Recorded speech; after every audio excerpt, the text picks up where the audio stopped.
Bismillahirrahmanirrahim. Assalamu alaikum. Dear students, hope you are fine and taking good care of your health. Today our topic is Archimedes principle.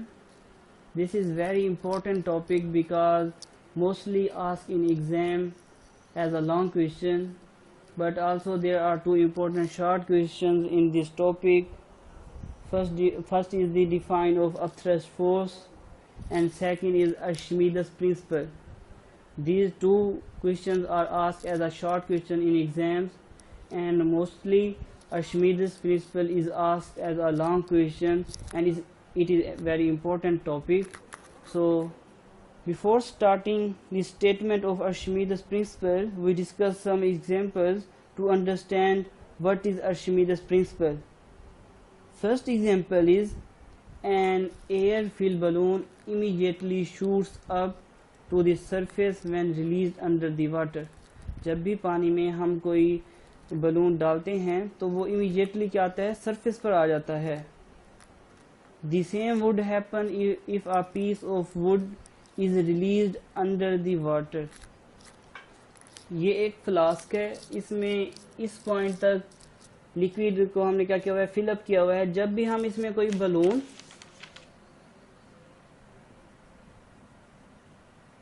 या piece of would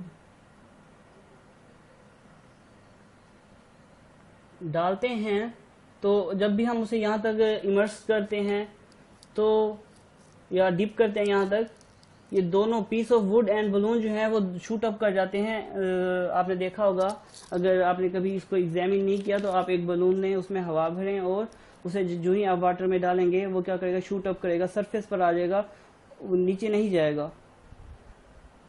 जबकि on the other hand you must have noticed that a stone feels light under water but feels heavy as soon as we take it out of water. किसी भी stone को जब हम पानी में डालते हैं तो वो इजीली पानी में क्या कर देता है, डिप कर जाता है. जबकि उसको अगर हमने बाहर निकालना हो तो हमें क्या होती है, डिफिकल्टी होती है. तब उसका ऐसा लगता है जैसे उसका उस जो स्टोन है उसका वेट क्या हो गया है, वो इंक्रीज हो गया है. जब हम उसे पानी में डाले थे तो ऐसा लगता है उसका जो वेट है वो बहुत डिक्रीज हो गया है. लेकिन जो ही हम उसे पानी से बाहर निकालना चाहते हैं तो उसका जो वेट है वो क्या हो जाता है, इंक्रीज होता हुआ महसूस होता है. ऐसा क्यों होता है? मोर देन 2000 years ago, तकरीबन 2000 साल पहले, the Greek scientist Archimedes notice that there is an upward force which acts on an object kept inside a liquid. जब हम किसी भी ऑब्जेक्ट को लिक्विड में क्या करते हैं, डिप करते हैं, इमर्स करते हैं, तो उसके ऊपर एक अपवर्ड फोर्स एक्ट करती है. फॉर एग्जांपल यहाँ पर कोई सा भी सॉलिड है, उसको मैंने इसमें डिप किया, इमर्स किया, तो इसके ऊपर एक अपवर्ड फोर्स एक्ट करेगी. वो अपवर्ड फोर्स क्या होती है, उसको हम कहते हैं अपथ्रस्ट फोर्स. अब हम इस अपथ्रस्ट फोर्स को क्या कर लेते हैं, डिफाइन कर लेते हैं. The upward force acting on the object when it immerse in a liquid. किसी भी लिक्विड में किसी भी ऑब्जेक्ट को जब हम लिक्विड में इमर्स करते हैं, डिप करते हैं, तो उसके ऊपर एक अपवर्ड फोर्स लगती है, जिसे क्या कहते हैं, अपथ्रस्ट फोर्स कहते हैं. Upthrust on a body is equal to the weight of the liquid displaced. तो ये जो हम ऑब्जेक्ट इसके अंदर डिप करते हैं, इमर्स करते हैं, तो इसके ऊपर जो एक अपवर्ड फोर्स लगती है उसे अपथ्रस्ट फोर्स कहते हैं, जो कि किसके इक्वल होती है, वेट के इक्वल होती है. किस चीज का वेट, लिक्विड का वेट. यहाँ पर अक्सर मोस्टली स्टूडेंट्स मिस्टेक करते हैं, यहाँ पर ऑब्जेक्ट का लिख देते हैं, wait of the object. Wait of the liquid है जो ये बॉडी क्या करता है, डिस्प्लेस करता है. आपने देखा होगा जब आप एक हैवी स्टोन पानी में डालते हैं तो आपके पास जो पानी है वो क्या होता है, रस्ट आउट करता है, यहाँ से बाहर निकलना शुरू कर देता है. क्यों?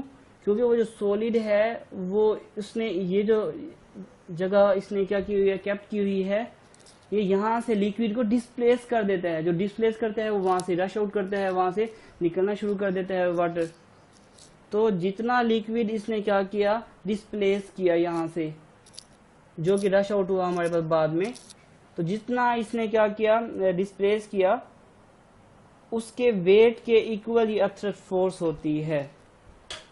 Now we define Archimedes principle when an object totally और पार्शली, टोटली का मतलब होता है मुकम्मल तौर पर। जैसे मैंने यहाँ पर शो किया है कि यहाँ पर ये डॉटेड लाइन जो है यहाँ तक लिक्विड है, एक फ्लास्क में हमने वाटर लिया हुआ है डॉटेड लाइन तक। अब ये टोटली इमर्स्ड है, टोटली डीप हुआ हुआ है। अगर ये हाफ वाटर के अंदर और हाफ बाहर होता, जिस तरह आपके पास बोट होती है, उससे हम क्या कहते हैं, partially immersed. When an object totally or partially immersed in a liquid, an upthrust act on it equal to the weight of the liquid it displaces. तो वो जो अपथ्रस्ट फोर्स उसके ऊपर एक्ट करती है वो किसके इक्वल होती है, वेट की इक्वल होती है। किस चीज का वेट होता है, लिक्विड का वेट होता है। कितना लिक्विड जो डिस्प्लेस हुआ जब हमने इसको क्या क्या इमर्स्ड किया। तो ये है आपके पास स्टेटमेंट। अब हम इसकी मैथमेटिकल फॉर्म डिस्कस करते हैं कि इसको मैथमेटिकली हम किस तरह से आर्शिमीदेस प्रिंसिपल को डिस्कस कर सकते हैं। तो अब हम इसे मैथमेटिकली डिस्कस करेंगे।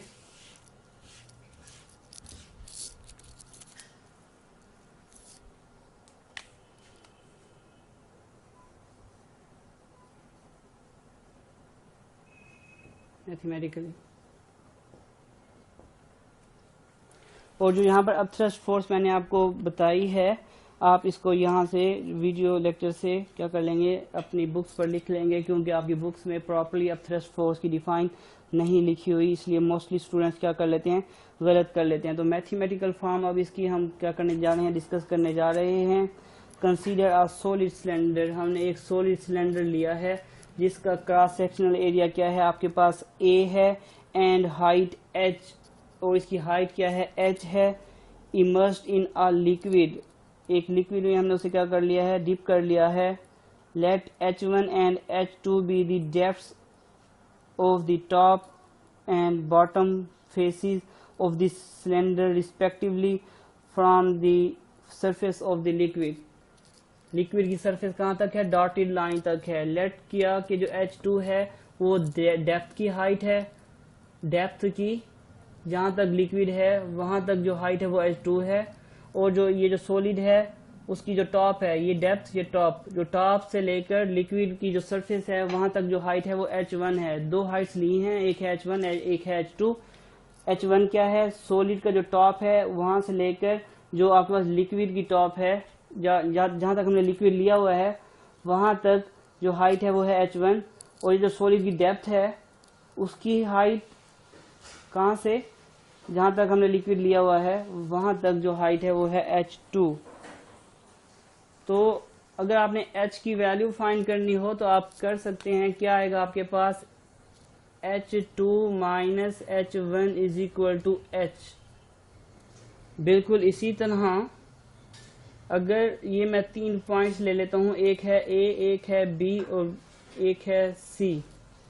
अगर A से लेकर B तक आपके पास जो डिस्टेंस है वो है 15, A से लेकर C तक जो डिस्टेंस है वो है आपके पास 10, तो B से लेकर C तक डिस्टेंस कितना होगा, 5 होगा। हमने क्या किया, 15 में से 10 सब्ट्रैक्ट किया है। अगर इसको मैं ये कहूँ ये है H2 और ये है H1, तो ये H किसके इक्वल होगा, H इज इक्वल टू होगा H2 माइनस H1 के इक्वल होगा। तो ये आपके पास जो आपके पास सॉलिड सिलेंडर हमने यहाँ पर लेफ्ट किया है उसकी हाइट हम इस तरह से फाइंड कर सकते हैं, H is equal to H2 minus H1। ये आगे हमारे पास यूज होगी, इसलिए हमने इसे फर्स्टली लिख लिया है। If P1 and P2 are the liquid pressure at the depth H1 and H2 respectively and rho is the density, then according to the equation, अगर डेप्थ पर जो प्रेशर एक्ट कर रहा है वो हो P2, सेकेंड टॉप पर जो प्रेशर एक्ट कर रहा है वो हो P1, और इस लिक्विड की जो डेंसिटी है वो क्या हो, रो।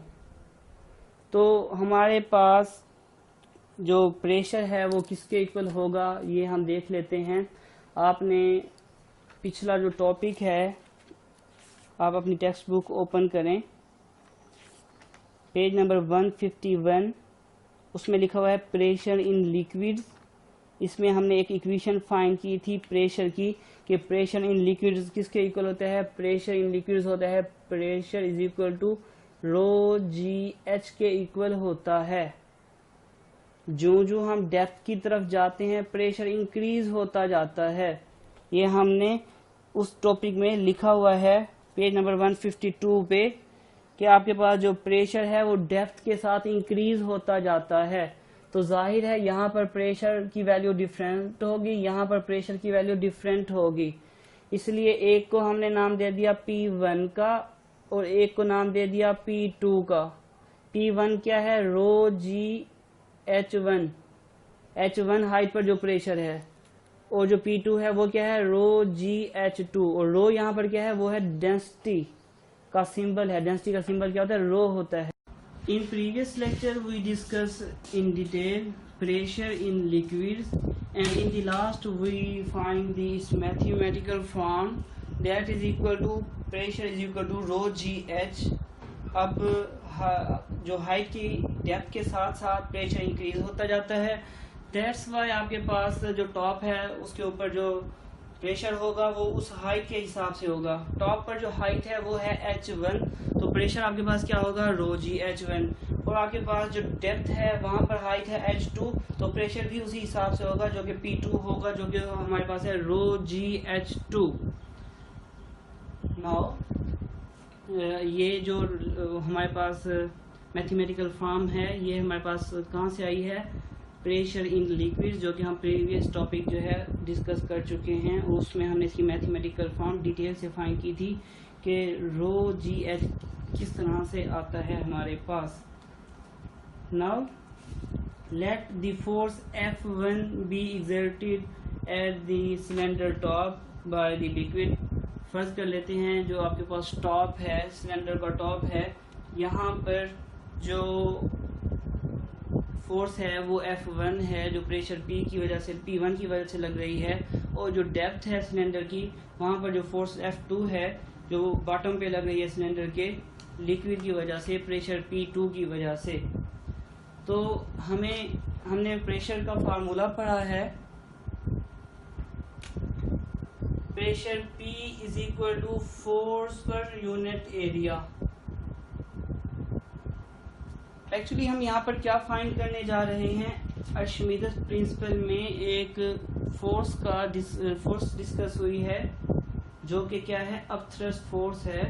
तो असल में एक्चुअली हम वो अपथ्रस्ट फोर्स फाइंड करना चाहते हैं कि वो अपथ्रस्ट फोर्स कितनी लग रही होगी किसी भी ऑब्जेक्ट पर। जब भी हम किसी ऑब्जेक्ट को लिक्विड में डिप करते हैं, इमर्स करते हैं, तो उसके ऊपर एक फोर्स लगती है, वो होती है अपथ्रस्ट फोर्स। हम वो फाइंड करना चाहते हैं एक्चुअली। तो वो फाइंड करने के लिए हमें फोर्स का पता होना चाहिए। F किसके इक्वल होगा, आपके पास A डिवाइड हो रहा है यहाँ पर आकर मल्टीप्लाई हो जाएगा, तो हमारे पास F का रिलेशन आ जाएगा, F is equal to P multiply by A। But you now P1 की वजह से जो फोर्स लग रही होगी वो डिफरेंट है, वो है F1, और P2 की वजह से जो फोर्स लग रही है वो F2, वो भी डिफरेंट होगी। तो हम यहाँ पर लिख लेते हैं F1 is equal to P1A, F2 is equal to P2A।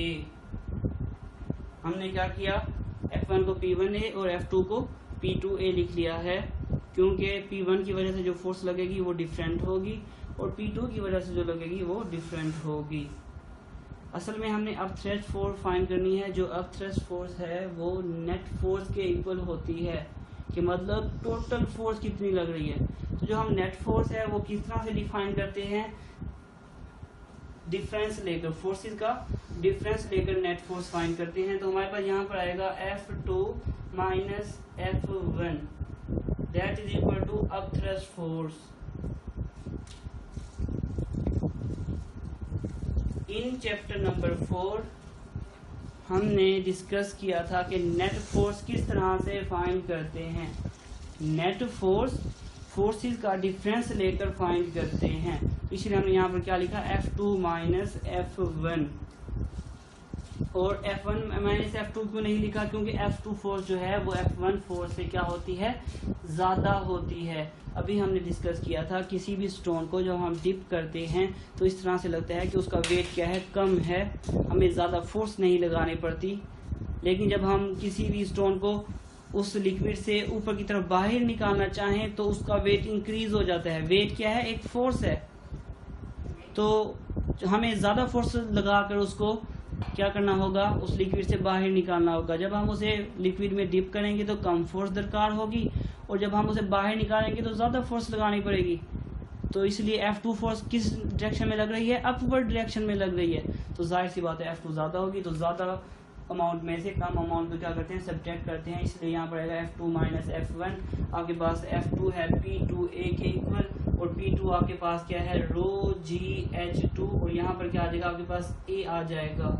और P1 आपके पास क्या है, रो जी H1, आपके पास आ जाएगा रो जी H1, और यहाँ पर क्या आ जाएगा, A आ जाएगा। F2 की वैल्यू पुट करूंगा, आएगा रो जी H2A माइनस रो जी H1A। इस टोटल में से आप रो जी ए कॉमन निकाल सकते हैं, बाकी आपके पास क्या होगा, H2 माइनस H1, जो कि हम पहले ही फाइंड कर चुके हैं, H के इक्वल है। तो आपके पास क्या आएगा, rho g a H is equal to upthrust force, और अपथ्रस्ट ऑफ लिक्विड कह सकते हैं आप यहाँ पर। तो ये आ जाएगा आपके पास अपथ्रस्ट ऑफ लिक्विड, ये मैं लास्ट में लिख दूंगा। इसमें थोड़ी सी और चेंजिंग होगी, ये है A, ये है H, A for area, H for height. आपके पास वॉल्यूम का फार्मूला होता है, volume is equal to length multiply by width multiply by height. Length multiply by width क्या होता है आपके पास, ये सारा एरिया के इक्वल, एरिया मल्टीप्लाई बाय हाइट, एरिया for A, height for H, volume for V। AH की वैल्यू पुट करेंगे तो हमारे पास क्या आ जाएगा, रो जी V, जो अपथ्रस्ट फोर्स जो कि हमने फाइंड करनी थी, अपथ्रस्ट फोर्स। तो यहाँ पर आपके पास आ जाएगा upthrust of liquid, upthrust force, upthrust of liquid एक ही बात है। तो असल में हमने अपथ्रस्ट फोर्स फाइंड करनी थी, जो कि हमारे पास किसके इक्वल आई है, रो जी V के इक्वल आई है। So this is Archimedes topic, and here AH is the volume V of the cylinder and is equal to the volume of the liquid displaced by the cylinder. Therefore rho GV is the weight of the liquid displaced. तो हम वो जो Archimedes principle हमने define किया था कि जो upthrust force है वो किसके इक्वल होती है, wait of the liquid it displaces, उस वेट के इक्वल होती है जो क्या करता है, ये जो सॉलिड है वो उसको डिस्प्लेस करता है, उसके इक्वल होती है अपथ्रस्ट फोर्स। तो ये क्या है, वेट ऑफ लिक्विड है जो कि क्या हो जाता है, डिस्प्लेस हो जाता है। तो ये एक एमसीक्यू यहाँ पर बन सकता है कि कितना वेट डिस्प्लेस होता है, वो होता है जी रो जी वी के इक्वल, क्योंकि अपथ्रस्ट फोर्स उसके इक्वल होती है कि कितना वेट डिस्प्लेस हुआ। तो यहाँ पर आपके पास upthrust of liquid is equal to क्या आएगा, रो जी वी आ जाएगा। And this is over topic.